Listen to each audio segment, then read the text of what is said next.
बिस्मिल्लाहिर्रहमानिर्रहीम। सर जी, हमारा first lecture आज टैक्स के बारे में, और आज डिस्कशन होगी कि टैक्स असल में है क्या। इसको समझाने के लिए ना मैं आपको एक एग्जांपल पिच करता हूँ। मैं जॉइंट फैमिली में रहता हूँ और हम 5 भाई हैं। हम सारे भाई पढ़ रहे थे, हमारे अब्बा जी हमें पढ़ा रहे थे। वो पैसे कमाते थे, हम सब पे पैसे खर्च करते थे और अल्हम्दुलिल्लाह हम सारे पढ़ गए। कुछ 3-4 साल पहले अब्बा जी जब रिटायर हुए ना, तो उन्होंने सारे बच्चों को इकट्ठा किया है और कहा है कि बेटे देखो, अब तक मैंने आपको पढ़ाया है, लिखाया है, लेकिन अब चूंकि मैं रिटायर हो रहा हूं तो मेरी सैलरी तो अब नहीं आएगी, लेकिन मैंने आप सबको पढ़ाया। अब आपका फर्ज है कि आप इस घर को चलाएं और हर बच्चा 2-2 लाख रुपए कंट्रीब्यूट करे ताकि ये घर अच्छे तरीके से चल सके। जिस तरह पहले चल रहा था वैसे चलता रहे। सारा निजाम मैं ही संभालूंगा। सिर्फ आपने करना क्या है, हर बच्चे ने 2 लाख रुपए पर मंथ क्या करने हैं, कंट्रीब्यूट करने हैं।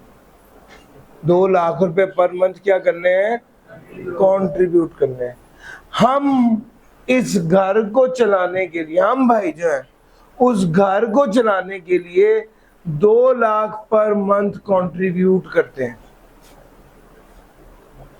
2 लाख पर मंथ कंट्रीब्यूट करते हैं। सर बिल्कुल इसी तरह हमारा जो मुल्क है ना, पाकिस्तान, ये भी हमारा घर है। अच्छा जनाब, पाकिस्तान हमारा घर है।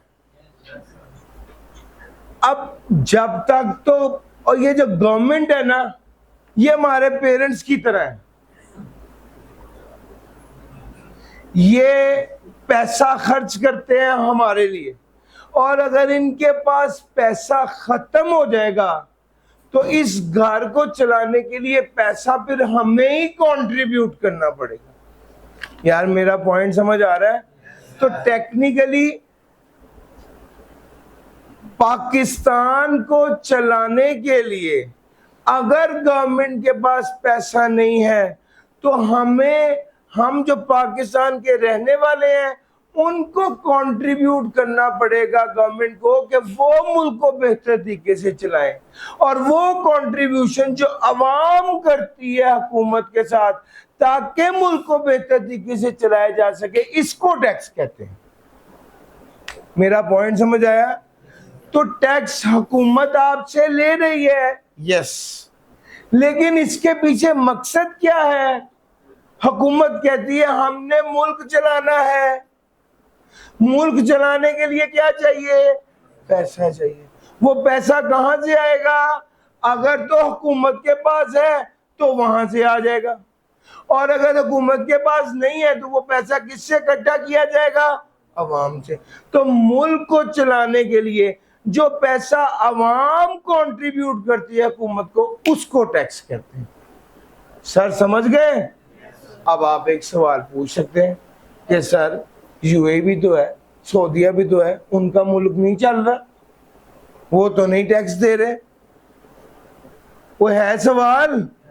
तो इसका जवाब है कि उनके अब्बा जी तगड़े हैं, उनकी हुकूमत, उनकी गवर्नमेंट, उनके पास रिसोर्सेज ज्यादा है। वो सर समझ आ रही है? जिसकी वजह से उनकी गवर्नमेंट वो हुकूमत को चला लेती है, उनकी गवर्नमेंट मुल्क चला लेती है और वो अवाम पे बोझ नहीं डालते। सर मेरा पॉइंट समझ आ रहा है? इसका मतलब ये हुआ कि टैक्स असल में वो कंट्रीब्यूशन है जो अवाम करती है हुकूमत को ताकि मुल्क को बेहतर तरीके से चलाया जा सके। तो ये वाली बात आपने अपने ज़हन में रखनी है, और ये डिफरेंस है। बेसिकली आप टैक्स को आज के बाद इस तरह से देखेंगे। यार मैं आपको एक मिसाल ऐसे देता हूँ। मैं एसबीआई से बाहर जा रहा था तो एक साहब ने क्या किया, मेरा मोबाइल स्नैच कर लिया। मैं एसबीआई आया, अंदर आके 15 पे कॉल की, पुलिस आ गई।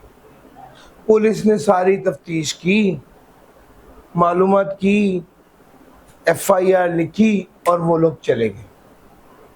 सवाल, जो पुलिस आई है, जो पुलिस यहाँ पर आई है गाड़ी पर, डाले पर, उस पर पेट्रोल खर्च हुआ है, यस और नो? जो एहलकार आए हैं पुलिस के, क्या वो तनख्वाह लेते हैं, यस और नो? अच्छा, वो पुलिस एहलकार तनख्वाह ले रहे हैं? बिल्कुल ले रहे हैं। पुलिस की गाड़ी में पेट्रोल डाल रहा है? बिल्कुल डाल रहा है। उन्होंने आपसे आके एफआईआर काटी, कितने पैसे लिए? कोई पैसा नहीं लिया। तो वो खर्चा कहां से पूरा हो रहा है? वो खर्चा कौन दे रहा है? हुकूमत दे रही है। हुकूमत के पास पैसा कहां से आ रहा है? आपके टैक्स के पैसे से। वो जो एक सरकारी दफ्तर में जाकर जोर जोर से उसकी टेबल पे हाथ मारता है और कहता है कि तुम्हारी तनख्वाह मेरे टैक्स के पैसे से निकलती है, वो सही कहता है। निजाम ही है। हम कंट्रीब्यूट करेंगे किसको? गवर्नमेंट को। तो गवर्नमेंट अपना निजाम चलाएगी।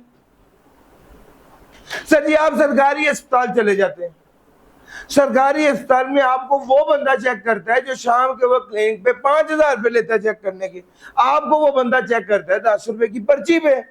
यार ऐसा होता है ना? मुझे बताएं कि उस बंदे की तनख्वाह कौन दे रहा है? गवर्नमेंट दे रही है। गवर्नमेंट के पास पैसा कहां से आ रहा है? हमारे टैक्स के पैसे से। तो ये निजाम ऐसे चल रहा है।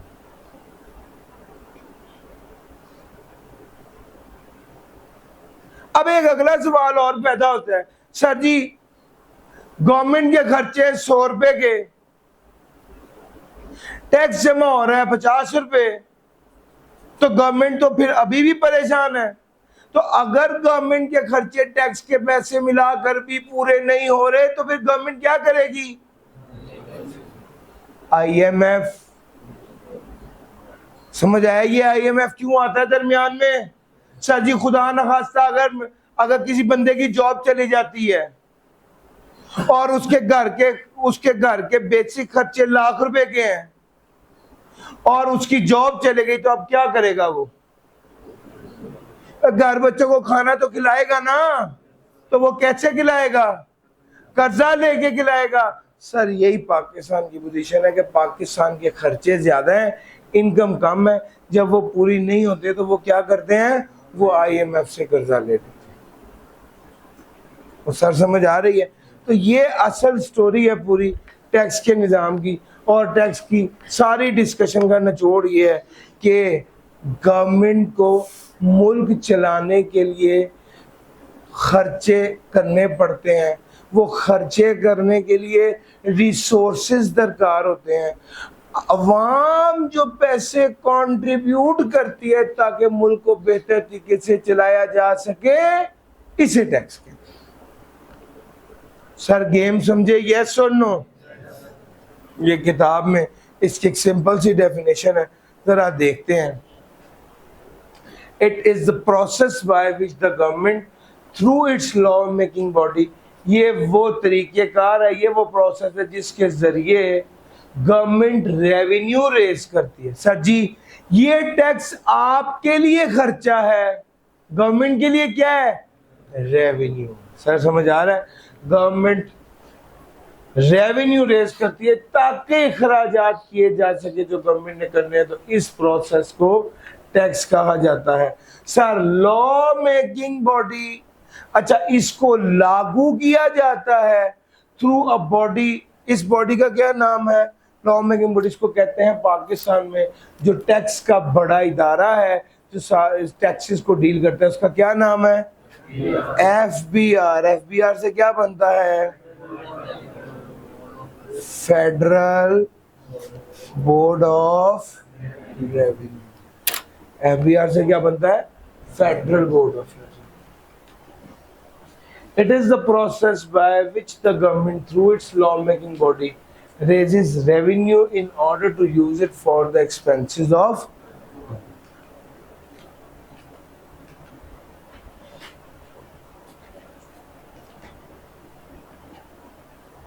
एक बार जल्दी से ये रीड करें, मैं आगे चलता हूँ। सुनो, बात यहां तक हो चुकी थी कि टैक्स तो असल में वो कंट्रीब्यूशन है जो आवाम करती है ताकि मुल्क को बेहतर तरीके से चलाया जा सके। अब सवाल ये पैदा होता है कि टैक्स लागू करने का मकसद क्या है, ऑब्जेक्टिव ऑफ टैक्सेशन। ये बिल्कुल ऐसे ही है जैसे आप ये पूछें कि सर ये इदारा क्यों बनाया गया है, तो मैं कहूँगा ये इदारा इसलिए बनाया गया ताकि इल्म की रोशनी हर तरफ फैल जाए। यहाँ आपको कहूँ कि इदारा इसलिए बनाया गया है ताकि लोग काबिल बने, तो सर ये सारी बातें भी ठीक है, लेकिन असल बात क्या है? पैसा कमाने की। बिल्कुल इसी तरह ही वो कहें टैक्स लागू करने का असल मकसद क्या है, तो भाई सीधी बात, नो बकवास, रेवेन्यू यील्डिंग टूल है। Revenue yielding tool, revenue yielding tool का क्या मतलब है? रेवेन्यू की पैदावार, यानी रेवेन्यू पैदा करने वाला, रेवेन्यू देने वाला टूल है टैक्स। टैक्स के जरिए रेवेन्यू गवर्नमेंट को इकट्ठा हो जाए। तो पहली तो बात ये समझ लीजिए। अच्छा, एक तरफ तो आपको कह दिया कि रेवेन्यू यील्डिंग टूल है फॉर कलेक्शन ऑफ रेवेन्यू, ताकि गवर्नमेंट को चलाया जा सके। बड़ी अहम बात है अगली, आपको बताता चलूं, नोट्स मैंने आपके साथ शेयर कर दिए हैं, बुक्स अवेलेबल हैं, बुक्स आप ले लीजिएगा। अगर किसी बच्चे को किताब ना मिले, मेरा ख्याल है कि वो 35 to 40 कॉपीज सिर्फ थी, उसके बाद बाकी कॉपीज उन्होंने पब्लिश करनी है।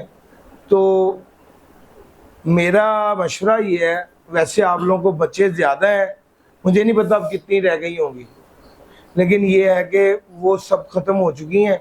ये मुझे कल बताया उन्होंने कि 35 है। आप में से होता पता कि ये जो नोट्स होते हैं, अगर किताब पे लिखेंगे तो परमानेंट होगा, नोट्स पे लिखेंगे तो नोट फिर आगे पीछे हो जाएंगे, और बात अल्टीमेटली किताब पर ही जानी होती है। वो किताब जो है वो 10 दिन तक छप के आएगी अगली जो है। तो ये वाली ऑप्शन है, मैं 10 दिन तक आपको नोट्स ज़रूर देता रहूँगा ताकि हमारा काम चलता रहे, लेकिन वो किताब के लिए मैंने आपको कहा कि अगर आपने ऑप्ट करनी है तो वो देख लीजिएगा, नहीं तो 10 दिनों बाद जो दोबारा छप रही हैं, जो कि ये ख़त्म हो गई, तो वो 10 दिनों तक आ जाएंगी। अब असल में मैंने किताब की बात इसलिए की कि मैंने आपको एक एग्जांपल देनी थी। मैंने आप सब लोगों को नोट्स दे दिए और मैंने कहा कि यार इस नोट पे साथ साथ जो मैं सिखा रहा हूँ उसे नोट कर लीजिएगा, एग्जाम्पल्स नोट कर लीजिएगा। जो बच्चा कल आया और उसके पास ये नोट्स ना हुए, उसको 100 रुपये फाइन होगा।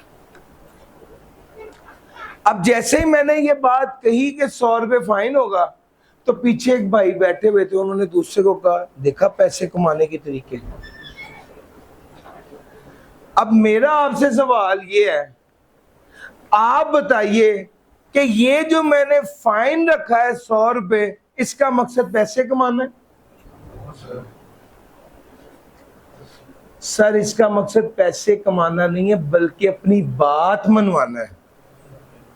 मैं असल में ये चाहता हूं कि आप नोट्स लेकर आए और नोट्स में सारी चीजें जो जो सिखाई जा रही हैं उसको अच्छे से नोट करें। यार मेरा पॉइंट पिक कर रहे हो? अगर आप वो नहीं करते तो इसका मतलब ये है, अगर आप वो अच्छे से नोट नहीं कर रहे, तो मैं सोचता हूं कि क्या तरीका है कि आप मेरी बात मान लें, क्योंकि नसीहत तो मैंने आपको करके देख ली। इसका मतलब यह है कि मैं उस पर क्या कर दूंगा, फाइन रख दूंगा, ताकि अब आप मेरी बात जरूर मानेंगे। इस चीज को इंश्योर करने के लिए जो मैं चाह रहा हूं उसी पर ही आप अमल करें। इस चीज को इंश्योर करने के लिए फाइन कर दिया जाता है। गवर्नमेंट कहती है, अब आपको एग्जांपल समझ आ गई, फाइन इसलिए लागू किया ताकि आप मेरा कहना मान लें। गवर्नमेंट भी इसी तरीके को इस्तेमाल करती है। भला कैसे? गवर्नमेंट कहती है मुल्क की हालात खराब है, बाहर से लग्जरी आइटम इंपोर्ट न करें। लेकिन एक मियाँ साहब का बेटा है, वो कहते हैं मैंने नई BMW बाइट से ही मंगवानी। गवर्नमेंट क्या कह रही है? ना इंपोर्ट करो गैर जरूरी चीजें। वो कहते हैं नहीं मैंने मंगवानी। उसने जनाब 10 करोड़ रुपए की गाड़ी ऑर्डर कर दी।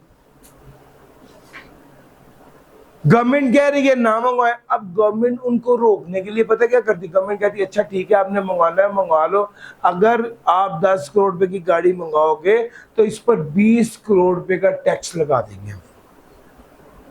यहां पर ये जो 20 करोड़ का टैक्स लगाना है ना, इसका मकसद असल में पैसा कमाना नहीं है, बल्कि लोगों को मना करना है कि यार ना मंगवाओ। आपको मना भी किया है। यार मेरा पॉइंट समझ आ रहा है? तो ये सारी बात जो मैंने आपको सिखाई, उसमें नतीजा ये है कि बाज़-औक़ात आप अपनी पॉलिसीज पर अमल दरामद करने के लिए टैक्स को टूल के तौर पे इस्तेमाल करते हैं। आप टैक्स को टूल के तौर पे इस्तेमाल करते हैं। 10 करोड़ वाली गाड़ी पर 20 करोड़ रुपए टैक्स लगा दिया। ये टैक्स लगाने का मकसद असल में ये था ताकि लोग वो गाड़ी इंपोर्ट न करें और डिस्करेज हो जाएं। यार मेरा पॉइंट समझ गए? तो सर पहली बात थी टैक्स लगाया था पैसा इकट्ठा करने के लिए। दूसरे नंबर पे टैक्स इसलिए भी लागू कर दिया जाता है ताकि हम पॉलिसीज पर अमल दरामद कर पाए। तीसरी बात, fair distribution of wealth. Sir ji अमीर बंदे से tax, fair distribution of wealth economics में पढ़ा हुआ है ना, अमीर से पैसा लेना और गरीब पर खर्च कर देना। अब करेंगे ये फेयर डिस्ट्रीब्यूशन ऑफ वेल्थ में होता ही है कि अमीर से पैसा वसूल किया जाए और गरीब पर खर्च कर दिया जाए। जैसा अगर उस बंदे ने, मियाँ साहब के बच्चे ने जिद लगा ली कि मैंने लेनी है गाड़ी, कोई बात नहीं 20 करोड़ टैक्स है, तो क्या हुआ? उसने जनाब गाड़ी मंगवा ली। गवर्नमेंट के पास क्या आ गया? 20 करोड़ का टैक्स आ गया।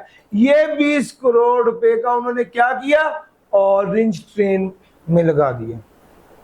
अब आप गौर करें, अमीर बंदे से पैसा वसूल करके खर्च किस पे कर दिया है? और मेरे साथ चल रहे हो ना यार? ऑरेंज ट्रेन पर जो सफर कर रहा है वो तो एक middle class, low middle class का आदमी है ना। यार मेरा पॉइंट समझ आ रहा है? अमीर से पैसा वसूल किया, गरीब पर खर्च कर दिया। हासिल क्या हुआ? Fair distribution of wealth. निचोड़ 3 बातें आपको कही हैं। टैक्स लागू किया ताकि पैसा इकट्ठा हो, टैक्स लागू किया ताकि आप पॉलिसीज पर अमल दरामद करें जो गवर्नमेंट ने बनाई है, टैक्स लागू किया ताकि अमीर से पैसा वसूल करके गरीब पर खर्च कर दिया जाए। जल्दी से इसे रीड कर लें फिर मैं आगे चलता हूं। आ रही है? चलूं आगे? लो सर, अब उसने खास तौर पे बात कर दी नॉन रेवेन्यू ऑब्जेक्टिव्स की, यानी टैक्स लागू करने के मकासद रेवेन्यू के अलावा वाले। बात नंबर 1, बेसिकली टैक्स को यूटिलाइज किया जा सकता है एक हर्बे के तौर पे ताकि हम सोशल और इकोनॉमिक डेवलपमेंट कर सकें। आपने इकोनॉमिक्स पढ़ी हुई है, मैं सोशल और इकोनॉमिक डेवलपमेंट को थोड़ा थोड़ा एक एक लाइन में बता के आगे निकल जाऊंगा। सोशल डेवलपमेंट क्या होती है? माशरे की डेवलपमेंट। माशरा कब डेवलप होता है? जब अमीर से पैसा गरीब की तरफ मुंतकिल होता है तो माशरा डेवलप होता है। यस और नो? इसको कहेंगे सोशल डेवलपमेंट। दूसरे नंबर पे आ गया इकोनॉमिक डेवलपमेंट। इकोनॉमिक डेवलपमेंट क्या है? जब इकोनॉमी डेवलप होगी। वो कैसे डेवलप होगी? जब आपके मुल्क की एक्सपोर्ट बढ़ेगी और इंपोर्ट कम होगी तो ये क्या होगा? Economic development. मैंने भी आपको कहा, गवर्नमेंट ने कहा है लग्जरी आइटम इंपोर्ट ना करें, तो ये इसका मकसद क्या था? इकोनॉमिक डेवलपमेंट थी। मैंने अभी आपको कहा कि वो मियाँ साहब के बच्चे ने 10 करोड़ की गाड़ी इंपोर्ट की तो उस पर 20 करोड़ का टैक्स लगाया और ये 20 करोड़ पे अमीर से लेकर गरीब पर खर्च कर दिए, तो क्या हासिल हुआ? Social develop. यार पॉइंट पिक कर गए और मेरे साथ आ गए। ये उसने पहली मेन लाइन लिखी है कि भाई टैक्सेशन का मकसद तो असल में क्या था? जो कौमी मकसद है सोशल और इकोनॉमिक डेवलपमेंट, उसको हासिल करना। टैक्स को हरबे के तौर पे इस्तेमाल किया जाता है। पहला, किस किस तरह इस्तेमाल किया जाता है? कमजोर एंटरप्राइज को स्ट्रेंथन करने के लिए टैक्स को हरबे के तौर पे इस्तेमाल करते हैं। क्या मतलब? सर अभी पिछले दिनों कोविड आ गया, गवर्नमेंट ने क्या किया है? गवर्नमेंट ने टेक्सटाइल मिल वाले इकट्ठे हो गए, उन्होंने कहा जी हमारी तो फैक्ट्रियां बंद हो गई, हम सारे मुलाजमों को नौकरी से निकालने लगे। अब टेक्सटाइल में कितने मुलाजिम है? मिसाल के तौर पे 30 लाख मुलाजिम है टैक्स, और सबको नौकरी से निकाल देंगे तो मुल्क में मसला पैदा होगा या नहीं? गवर्नमेंट ने कहा ना, आप नौकरी से ना निकाले, हम आपको 5 साल का टैक्स माफ करते हैं। यार आप मेरा पॉइंट समझ आए? गवर्नमेंट ने कमजोर एंटरप्राइज की मदद करने के लिए क्या कर दिया? टैक्स माफ कर दिया। यानी टैक्स को टूल के तौर पे इस्तेमाल किया है ताकि कमजोर एंटरप्राइज को स्ट्रेंथन किया जा सके। सर समझ गए? टैक्स को टूल के तौर पे इस्तेमाल किया ताकि कमजोर एंटरप्राइज को स्ट्रेंथन किया जा सके। To protect local industries against foreign competition by increasing local import taxes। ये हमारा अगला, वो कहता है प्रोटेक्ट करेंगे लोकल इंडस्ट्रीज, किसके मुकाबले में? फॉरेन कंपटीशन के मुकाबले, by increasing local import tax. क्या मतलब? सर जी ये मार्कर है, ये मार्कर पाकिस्तान में बिक रहा है 100 रुपए का, और यार उनको कह देंगे यार जहां मेरी जहां क्लास होती है वो ये रिपेयर शुरू कर देते हैं। अब ये बात रिकॉर्ड हो गई है। अच्छा ये बताइए, ये मार्कर है, ये कितने का है? 100 रुपए का मार्कर है। एक बंदा ये वाला मार्कर जेब में डाल के चाइना चला गया। चाइना में उसने चाइना में जाए कहा कि ये वाला मार्कर सेम बना दो, कितने का बनेगा? उन्होंने कहा जी 50 रुपए का। 50 रुपए का मार्कर लाके यहाँ 70 रुपए का बेचने लग गया। अब गवर्नमेंट को क्या करना चाहिए? गवर्नमेंट को करना चाहिए कि ठीक है ये 70 रुपए का मार्कर बिक रहा है, अवाम के 30 रुपए बच रहे हैं, शाबाश तुमने बहुत अच्छा किया, ये करना चाहिए। भाईजान अगर वो बंदा चाइना से ला लाकर मार्कर बेच देगा, चाइना से ला के मार्कर बेच देगा, तो यहाँ पे पियानो की फैक्ट्री बंद हो जाएगी। पियानो की फैक्ट्री में 10,000 बंदा काम करता है, वो सब बेरोजगार हो जाएगा। तो गवर्नमेंट क्या करेगा? गवर्नमेंट अपनी इंडस्ट्री को प्रोटेक्ट करेगा। यार मेरा पॉइंट समझ आ रहा है? गवर्नमेंट अपनी इंडस्ट्री को प्रोटेक्ट करेगा और उस बंदे को कहेगा तुम बाहर से के मार्कर 50 का लाए हो, इस पे 50 रुपए टैक्स है, चलो फारग हो जाओ। और सर समझ आ रही है? उसको 50 के ऊपर 50 रुपए टैक्स लगा दिया। अब जाहिर बात है उसने खुद भी कुछ कमाने हैं, वो 120 का बेचेगा, लोकल मार्केट 100 का होगा, ये कंपनी चलती रहेगी। पॉइंट समझ आ रहा है? अब आपने इंपोर्ट के ऊपर क्या कर दिया? टैक्स लागू कर दिया ताकि फॉरेन कंपटीशन से अपने उसको बचाया जा सके। मुझे एक बच्चे ने सवाल किया ऑनलाइन प्लेटफॉर्म पे, उसने मुझसे सवाल ही पूछा कि सर ये तो बड़ी ज्यादती है, फिर एक बंदा जो है वो अगर 100 रुपए 70 रुपए की चीज खरीद सकता था, एक शहरी, उसको जबरदस्ती 100 रुपए की बेची जा रही है, तो उसके साथ तो ज्यादती हो गई। इसका जवाब ये है कि यार अगर आपके घर में आपका बच्चा थोड़ा निकम्मा रह गया तो आप क्या करेंगे?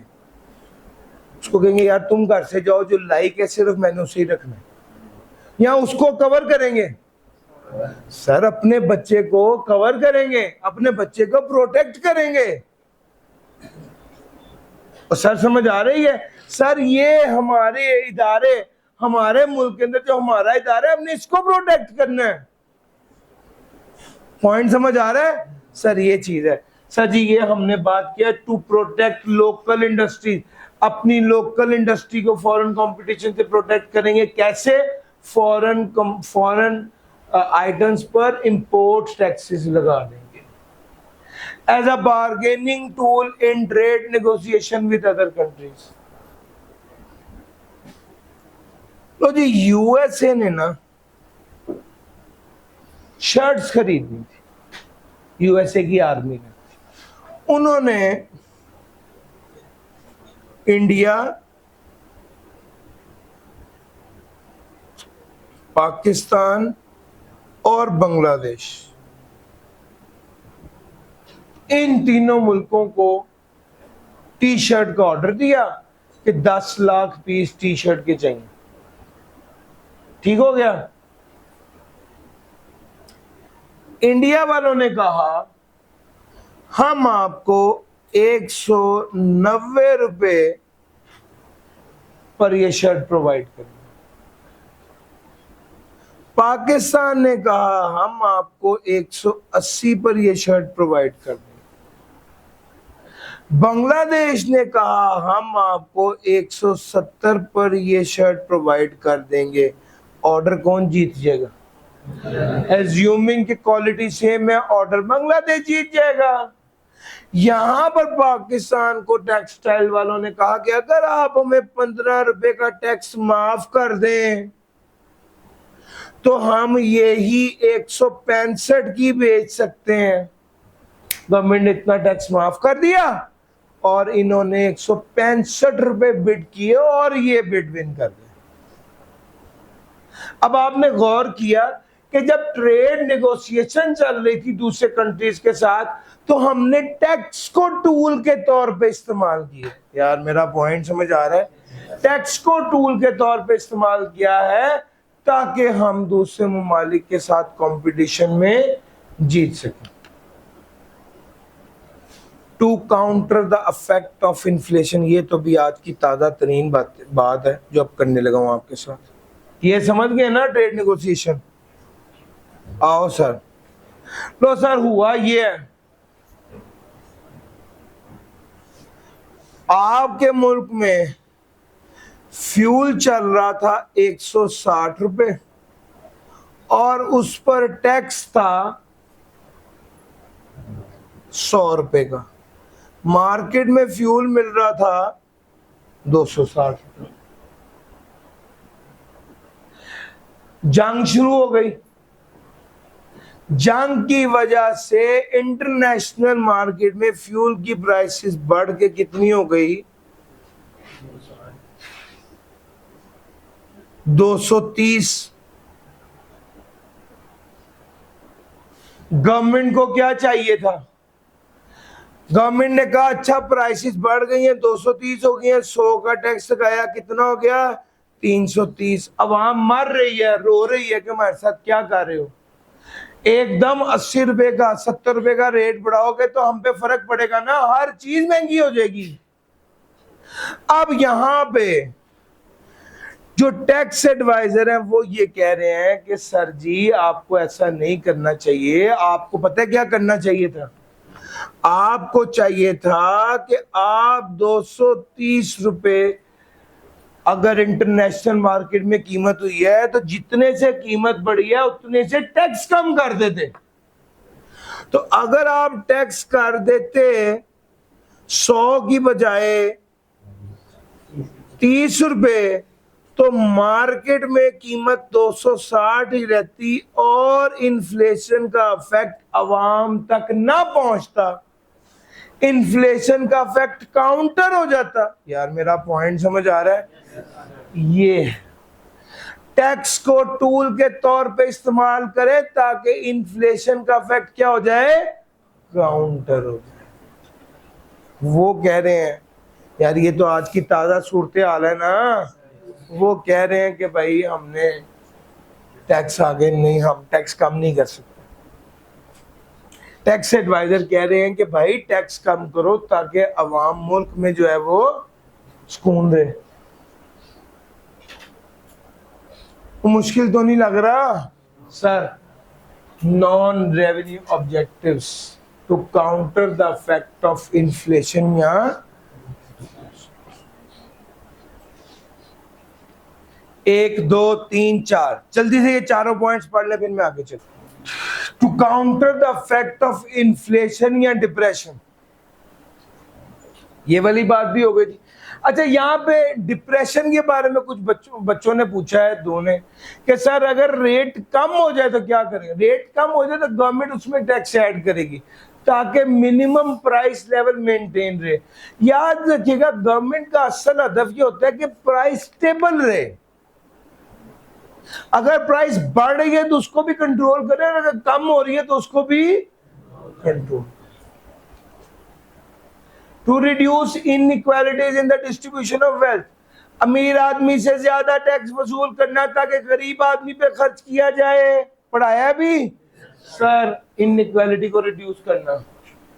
गवर्नमेंट जिस चीज को एनकरेज करना चाहती है, गवर्नमेंट टैक्स माफ कर देती है या कम कर देती है। मैंने क्या कहा? गवर्नमेंट जिस चीज को एनकरेज करना चाहती है, गवर्नमेंट उस चीज के बारे में टैक्स कम कर देती है या टैक्स टू माफ कर देती है। दोनों काम कर सकती है, ये दोनों ऑप्शंस हैं। प्रमोट कर रही है साइंस और इन्वेंशन को, फाइनेंशियल एजुकेशन एक्टिविटीज को, तो गवर्नमेंट टैक्स माफ करेगी, गवर्नमेंट टैक्स कम करेगी। तीसरा, maintain and improve efficiency of local force. Sir ji, इसका मतलब होता है जब आप किस तरह लोकल फोर्स, लोकल लोगों की एफिशिएंसी इंप्रूव करने के लिए आप पता क्या करते हैं?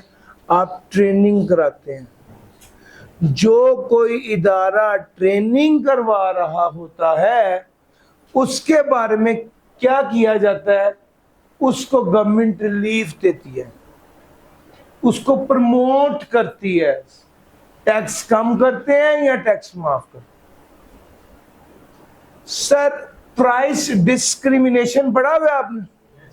क्या होता है सर?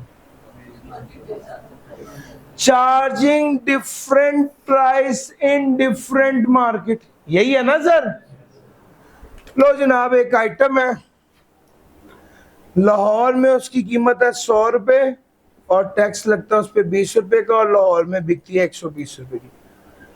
मुल्तान में उसकी कीमत है 110 रुपए, उस पर 20 का टैक्स लगता है, मुल्तान में वो बिकती है 130 रुपए की। मुल्तान वाले लोग कहते हैं कि हमारे साथ ये ज्यादती क्यों होती है, हमारा सूबा अलहदा करो। ठीक हो गया? वो कहते हैं हमारे साथ ज्यादती हो रही है, ये नहीं होनी चाहिए। अब गवर्नमेंट क्या करती है? गवर्नमेंट ये करती है कि भाई आप टैक्स कम कर दो ना, आप टैक्स कितना कर दो? 10 कर दो, ताकि प्राइस क्या हो जाए? सेम हो जाए मुल्तान और लाहौर। सर मेरा पॉइंट समझ आ रहा है? तो वो कहते हैं टैक्स के टूल को इस्तेमाल करेंगे ताकि प्राइस डिस्क्रिमिनेशन को क्या किया जा सके? एलिमिनेट किया जा सके। To discourage certain undesirable sectors and activities, to discourage certain undesirable sectors and activities, that is cigarette and tobacco। कुछ अनडिजायरेबल सेक्टर्स को डिस्करेज करना, मिसाल के तौर पे सिगरेट का किसी तौर पे भी कोई फायदा तो नहीं है, गवर्नमेंट क्या करती है? उसको डिस्करेज करती है। कैसे? टैक्स लगा। सिगरेट एक ऐसी आइटम है जिसमें मैक्सिमम टैक्सेस लगते हैं, इंपोर्ट का टैक्स भी, फेडरल एक्साइज ड्यूटी भी, सेल्स टैक्स भी, हर तरह का टैक्स लगता है। और अब तो वो ये भी कहते हैं कि एक सिगरेट नहीं बिकेगा, पूरी डब्बी बिकेगी, है ना कोई इस तरह की बात भी। तो सर मकसद बात करने की क्या है? डिस्करेज करना मकसद है। इसी तरह ही छालिया, इसी तरह ही पान, ये वो चीजें जिसका फायदा नहीं है और ये ऐसे सेक्टर्स हैं जिनको अनडिजायरेबल सेक्टर्स कहते हैं, उसको डिस्करेज किया। सर जी अगली बात, अगर बात बड़ी कीमती है, जरा ध्यान से सुनिएगा। डॉक्यूमेंटेशन ऑफ इकोनॉमी, जरा इसको जरा पिक कीजिएगा कि हो क्या रहा है और होना क्या चाहिए। ट्रांजैक्शन किसमें करनी है? बैंकिंग चैनल के जरिए। अगर कैश में की तो क्या होगा? इसको इनकम ट्रीट कर लेंगे और इस पे क्या लग जाएगा? ये निचोड़ है, ये ज़हन में रख लें। वो मैंने बेस बनाई है कि यार असल में जहां पर कैश में ट्रांजैक्शन होती है ना, वहां पर रिकॉर्ड कोई नहीं होता। जहां पर रिकॉर्ड कोई नहीं होता वहां पर टैक्स कोई नहीं होता। टैक्स वालों ने कहा भाईजान बैंकिंग चैनल के जरिए ट्रांजैक्शन करो ताकि रिकॉर्ड हो, और जब रिकॉर्ड होगा तो हम आपकी गिच्ची पकड़ लेंगे। और मेरा पॉइंट समझ आ रहा है? ये असल बात है। कंक्लूजन ये है, फिर कह रहा हूं बात काफी लंबी है, निचोड़ बैंकिंग चैनल के जरिए ट्रांजैक्शन होनी चाहिए, कैश के जरिए ना हो। अगर कैश के जरिए होगी तो हम उसको क्या समझेंगे? इनकम समझेंगे और उस पर टैक्स लगाएंगे। दोनों तरीकों से टैक्स सेम होगा। इसकी ना थोड़ी डिटेल है, मैं अभी भी थोड़ी जितनी मुझे डिस्कस करनी थी तो थोड़ी सी ज्यादा कर दी है, लेकिन मैं आपको वापस इसलिए ले आया हूं कि यार अगर आपको ये वाली दो बातें समझ आ गई तो बस बात बन गई।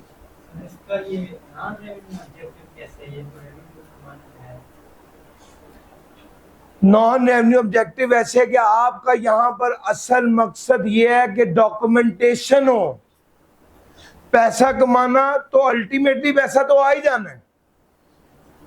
अभी हमने आपको कहा है कि फॉर्म फिल करें, हम कहें कि फॉर्म फिल करने की क्या जरूरत है, बस आप डायरेक्ट आ जाओ काफी है। लेकिन हमने एक तरीके कार बनाया, सिस्टम बनाया। इसी तरह ये सिस्टम है, लोगों को कहा है कि भाई आप बैंकिंग चैनल के जरिए ट्रांजैक्शन करें। रेवेन्यू भी है, रेवेन्यू तो हर केस में आ रहा है, कौन से केस में नहीं आ रहा? कामियां ज्यादा आ तो रहा है बहरहाल। ठीक है सर। अच्छा जी, अगली बात है to encourage research and development by introducing tax credits. Sir ji आप रिसर्च एंड डेवलपमेंट को एनकरेज करेंगे कैसे? टैक्स क्रेडिट देके। सर जी एक लफ्ज आ गया नया, आपने पहले नहीं पढ़ा होगा, इसको कहते हैं tax credit. Tax credit sir ji दो लफ्ज होते हैं, एक को कहते हैं टैक्स एग्जेम्पशन। एग्जेम्प्ट का मतलब होता है माफी। टैक्स क्रेडिट का मतलब होता है कमी। यार मेरा पॉइंट समझ आ रहा है? एग्जेम्पशन का मतलब होता है माफी, क्रेडिट का मतलब होता है कमी। जब वो आपको कहे कि आपको टैक्स एग्जेम्पशन मिल गई, इसका मतलब है आपको टैक्स से माफी मिल गई। और सर समझ आ रही? एक बच्चे को कहा है कि आपका कोर्स बिल्कुल फ्री है, इसका मतलब है उसको एग्जेम्पशन मिल गई। और एक बच्चे को कहा है कि आपको 20% रियायत होगी, इसका मतलब है आपको क्या मिल गया है? और समझ गए?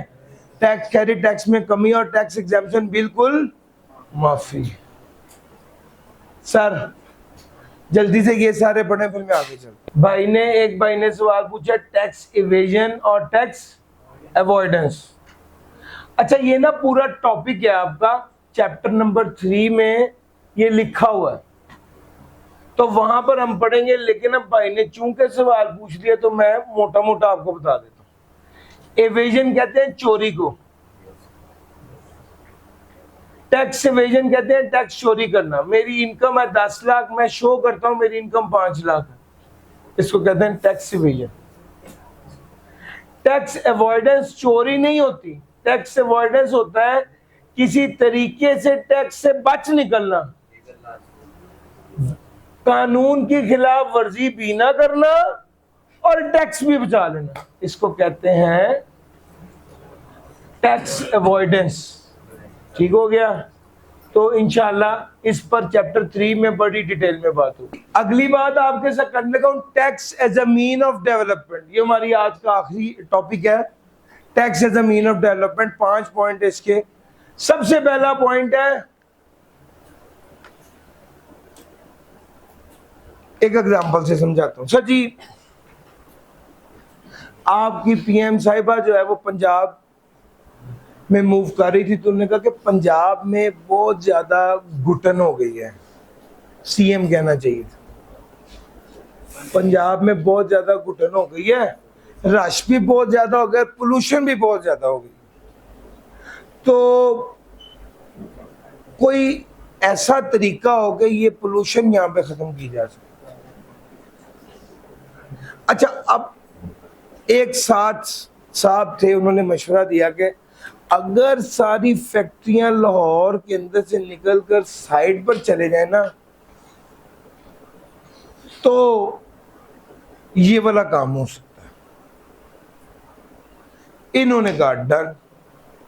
इन्होंने लाहौर की सारी बड़ी फैक्ट्रीज को नोटिस भिजवा दिए कि आप अपनी फैक्ट्री फलां इलाके में शिफ्ट कर दें, कसूर से आगे। उन्होंने कहा हम तो नहीं करते, हम काम कर रहे हैं, हमारा पूरा सेटअप है। उन्होंने इनकी बात नहीं मानी, तो इतने में एक टैक्स वाले साहब थे, उन्होंने कहा ये ऐसे नहीं मानेंगे, इनको लालच दें, इंसेंटिव्स दें टैक्स का। क्या इंसेंटिव दें? उन्होंने कहा जी आपको अगले 5 साल का टैक्स माफ है अगर आप अपनी फैक्ट्री कसूर से आगे ले जाएं। तो सारे फैक्ट्री वालों ने अपनी फैक्ट्री कसूर से आगे शिफ्ट कर। पॉइंट समझ आ रहा है? उससे क्या फायदा हुआ? वो कसूर से आगे वाला इलाका जो बियाबान पड़ा हुआ था, वहां वो भी आबाद हो गया, वहां के रहने वालों को नौकरियां भी मिल गई, अपॉर्चुनिटीज भी मिल गई, और ये इलाका भी खुला हो गया। यार मेरा पॉइंट समझ आ रहा है? ये बेसिकली क्या है? Tax as a mean of development. Tax के जरिए टैक्स को हरबे के तौर पे इस्तेमाल किया ताकि डेवलपमेंट अचीव की जा सके। कैसे? अब जो किताब में लफ्ज लिखे हैं वो सुन लो। हम बिजनेसमैन को टैक्स इंसेंटिव्स देते हैं ताकि वो अपनी गवर्नमेंट डिक्लेयर कर देती है एरिया फ्री जोन और इकोनॉमिक जोन, वहां पर टैक्स नहीं लगता। और बिजनेसमैन को क्या दे देते हैं? टैक्स इंसेंटिव्स दे देते हैं ताकि वो ऐसे फ्री जोन और इकोनॉमिक जोन में अपनी इंडस्ट्रियल यूनिट लगा लें। उसकी वजह से लोगों को नौकरियां भी मिलती हैं, मौके भी मिलते हैं, और ओवरऑल खुशहाली आती है अंडर डेवलप्ड एरिया में। समझ गए ये बात? अमीर आदमी पे ज्यादा टैक्स लगाना, गरीब आदमी पर कम टैक्स लगाना, ये फेयर डिस्ट्रीब्यूशन ऑफ वेल्थ भी यही है। तीसरा, सर जी मैं आपको पहले भी बताया, लग्जरी आइटम को इंपोर्ट करेंगे तो हाई कस्टम ड्यूटी लगेगी। कस्टम ड्यूटी क्या होती है? इंपोर्ट करने पर जो टैक्स लगता है। अगर लग्जरी आइटम इंपोर्ट की तो उस पर ज्यादा टैक्स लगेगा, अगर ऐसी आइटम इंपोर्ट की जो ऑलरेडी पाकिस्तान में बन रही है तो उस पर भी ज्यादा टैक्स लगेगा। ये तो बताया ना आपको, अपनी इंडस्ट्री को प्रोटेक्ट करने के लिए और लग्जरी आइटम को डिस्करेज करने के लिए ज्यादा टैक्स लगाया जाता है। Imposition of high custom duty, ये वाली बात भी ऑलरेडी हो चुकी है। जो टैक्स लागू किया जाता है इंपोर्ट के ऊपर उसे कस्टम ड्यूटी कहते हैं। टैक्स क्रेडिट क्या होता है? टैक्स में कमी। टैक्स एग्जेम्पशन क्या होता है? बताया ना, वो कहता है अगर एक बंदे ने लंगर खाना खोला है, उस लंगर खाने पर कोई टैक्स नहीं लगेगा, टैक्स एग्जेम्पशन मिल जाएगा ऐसे बंदे को जो चैरिटी एजुकेशन का काम कर रहा है। और जो बंदा ऐसे बंदे को डोनेशन देगा उसे टैक्स क्रेडिट मिलेगा। जिसने लंगर खाना खोला उस पर तो टैक्स नहीं लगेगा, और जो बंदा ऐसे लंगर खाने को डोनेशन देगा उस पर क्या मिल जाएगा? टैक्स क्रेडिट मिल जाएगा ऑन चैरिटी या डोनेशन। तो भाई जो इदारा चैरिटी कर रहा है, एजुकेशनल इंस्टीट्यूशन है, ताकि एजुकेशन को प्रमोट किया जाए, उस पर तो क्या मिल जाएगी? एग्जेम्पशन। दूसरे नंबर पे क्रेडिट मिलेगा on charity donation to promote welfare activities. Sir ji अगली बात, tax exemption for agro based project, agricultural projects के ऊपर क्या मिल जाती है? Tax exemption. गवर्नमेंट पाकिस्तान जो कि ज़रई मुल्क है, तो उन्होंने कहा ज़रई एक्टिविटी जो भी करेंगे उस पर कोई टैक्स नहीं, ज़रई एक्टिविटी पर कोई टैक्स नहीं लगेगा। मैंने बात यहां पर आज की खत्म कर दी, यहां पर आज की बात खत्म कर दी है। पढ़ाया क्या है? Tax as a mean of development में 5 बातें बताई हैं। पहली बात ये थी, बिजनेसमैन को टैक्स इंसेंटिव दिया जाता है ताकि वो अंडर डेवलप्ड एरिया में इन्वेस्टमेंट करें और उससे अंडर डेवलप्ड एरिया में एम्प्लॉयमेंट और अपॉर्चुनिटीज आए। अमीर आदमी पे ज्यादा टैक्स, गरीब आदमी पे कम टैक्स, लग्जरी आइटम पे ज्यादा टैक्स, जो आइटम ऑलरेडी पाकिस्तान में बन रही है उस पर ज्यादा टैक्स, जो चैरिटी वाला इदारा है उसको टैक्स माफी है, जो चैरिटी वाला इदारे को डोनेशन दे रहा है उसको टैक्स क्रेडिट है, और एग्रीकल्चर बेस्ड एक्टिविटी पर टैक्स एग्जेम्पशन मिलती है। ले सर, यहां तक मैंने आपको आज पढ़ाया, प्लीज इसको कवर कीजिएगा। एक सवाल है पूरा? सर मैंने बड़ी डिटेल से एक एक पहलू डिस्कस किया। आज के लिए इतना ही था। थैंक यू जी, अल्लाह हाफिज।